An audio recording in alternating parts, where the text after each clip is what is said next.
Merci. L'éducation sexuelle, une notion encore non acquise chez nous.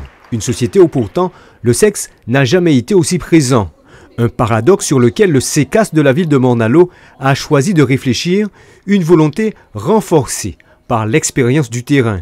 Si nous faisons ce colloque aujourd'hui, c'est parce que nous nous sommes rendus compte en travaillant avec les parents. Comme je le disais tout à l'heure, ça fait depuis 2013, nous sommes sur ce projet-là. Nous avons mis en place des ateliers avec les parents et à cette occasion, les parents ont pu exprimer les difficultés qu'ils rencontraient dans l'éducation, notamment la sexualité.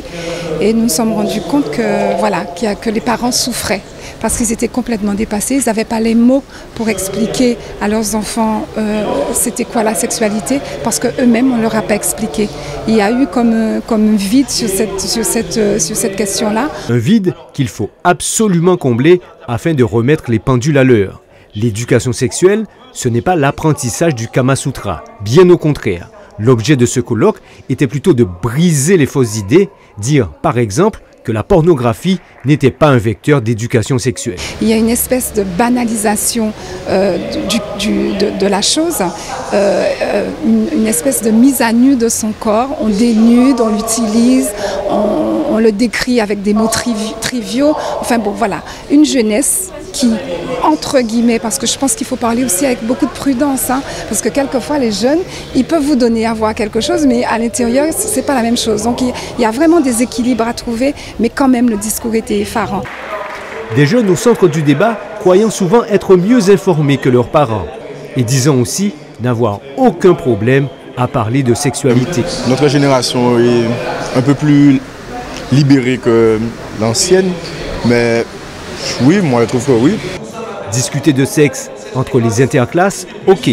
Mais en famille, c'est souvent, très souvent, plus délicat. Pas avec ma mère, mais avec mon père, oui. Oui, ça arrive. Ça arrive. Avec ma mère un peu moins, puisque ma mère, c'est... Parler de sexe à la maison, un tabou culturel, dirons-nous. Parce que les parents eux-mêmes n'ont pas reçu d'éducation sexuelle. On n'a jamais eu à parler de sexe. En fait, on pratiquait le sexe, il y avait des lieux d'assentiment qui étaient connus. Et donc, la chose avait toujours été éloignée des enfants. Donc, forcément, si ça a été éloigné des enfants, on n'avait pas à en parler. Et même lorsqu'on le disait en présence des enfants, c'était codifié au travers d'un certain nombre d'expressions que nous connaissons. Lorsque une mamie vous disait, enfin une mamie, non, j'exagère, une personne d'un certain âge disait à sa voisine, oui, en tas dont on est viré, ça sous-tendait bien qu'effectivement, qu'elle était dans un plaisir matinal. Mais si on n'a pas les codes des expressions créoles, on ne peut pas comprendre. Lorsqu'un homme disait à une femme, genre, ok, genre, moi, rangez où, et avec un sourire, la femme savait effectivement ce qui était proposé. Donc on avait du non-verbal et associé à une gestuelle qui permettait de parler de sexe sans vraiment, j'allais dire, nommer la thématique.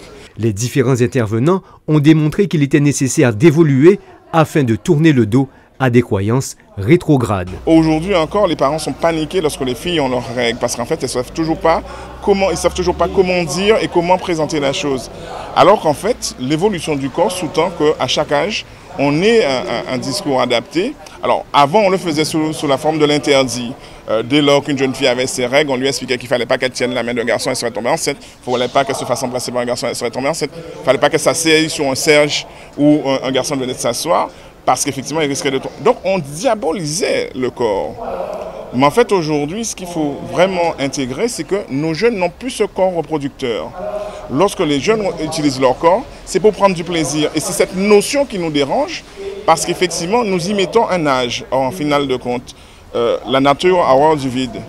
Lorsqu'on a pris le pari de ne pas expliciter, de ne pas accompagner nos enfants, nous nous exposons à ce que d'autres le fassent.